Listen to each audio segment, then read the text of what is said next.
start with the accusations. All right, here we go.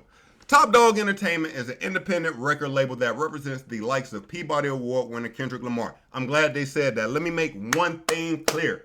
Kendrick Lamar does not have a damn thing to do with this lawsuit, okay? Nothing.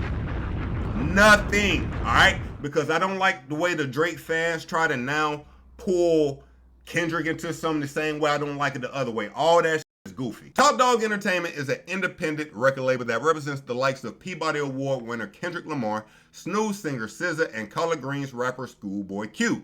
None of these artists are named in the suit or accused of any misbehavior.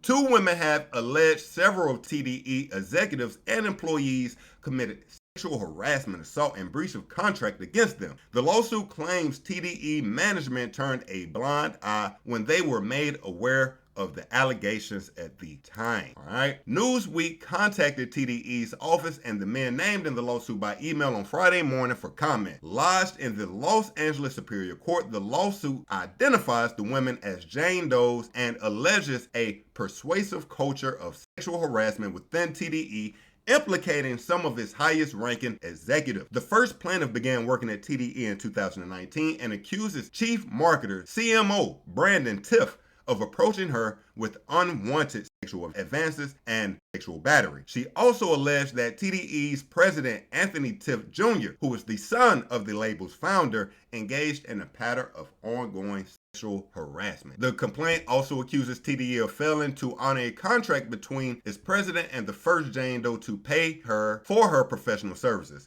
The second plaintiff has alleged multiple instances of sexual harassment and assault by T.D.E employees while on T.D.E property and under their control. She also describes an incident where she was coerced into consuming alcohol while underage for the purpose of sexual exploitation. The two women are being represented by attorney and Davis at law. So we definitely are going to get to the response. In the suit, the Jane Doe alleges that Top Dog Entertainment fostered a persuasive culture of sexual harassment, implicating some of its most senior executives. This is a clear example of a shakedown lawsuit by Linda and Alea. Now, here are the women who are filed as Jane Does in the lawsuit, right? Linda Lua and Alea Altria, who made a demand for $48 million through their attorneys on fabricated claims and whose attorneys are looking for their 10 minutes of fame. There are text messages and communications that totally refute these baseless claims.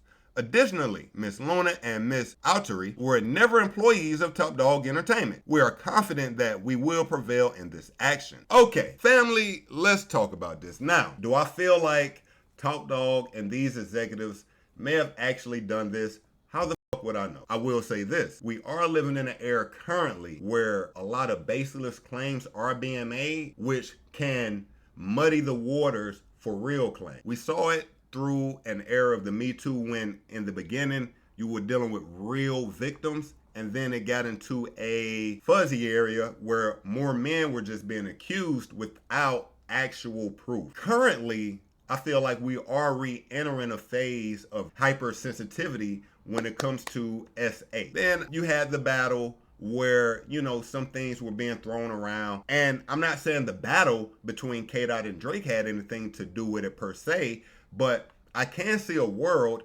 where you already have hypersensitivity around SA situations and some women looking at T.D.E and saying, hey, we can make T.D.E look real crazy if we're hitting them with the same allegations they're hitting this guy with, right? I can see that world. Now, again, this could honestly be factual. I don't know. We don't know. We would have to let more time progress. From my understanding currently, there's no evidence that could tie T.D.E to these allegations, but nevertheless, I'm not sure of all the details right now. Again, we saw Jay-Z just currently be thrown into a claim with Diddy. You saw Jay-Z come out and adamantly deny those claims. And again, we're living in a world where a lot of people will look at celebrities and say, if we put these allegations on his jacket, even if they're not true, he may not even want to be seen in this type of light, and he'll just settle out of court before it even goes anywhere. A lot of these lawsuits are hoping for. They don't want to go to court and battle this out in court. If you were not aware, Diddy's lawsuit that involved Jay-Z, initially they sent something to Jay-Z saying, hey, look, we got you in this lawsuit. If you pay us, we'll leave your name out of it and you'll be good to go. But if you don't pay us, your name is going to be in this lawsuit. That's why Jay-Z was so prepared when the allegations came about. He had already even sued that lawyer. Again, do I think this is real? I don't know. Will I say the water is very muddy these days? Yes. Does that mean all claims are false? No. All right. So if these claims are true, I want justice for these young ladies. But I do also want to say something has to happen to women who make false claims, or men, whoever, whichever way it goes. People who make false claims and just get to go about their life like nothing happened. No, something needs to be done about that. You shouldn't be able to just throw any kind of claims you want to at a person to try to get some money out of it. And if it doesn't work, you just throw claims at the next person. That's sick, right? That's sick. So anyway, family, what y'all think? You think that Top Dog actually had anything to do with these kind of things? What you think? Me personally, I really don't think Top Dog had anything to do or did any of these things claimed in the lawsuit. My personal belief.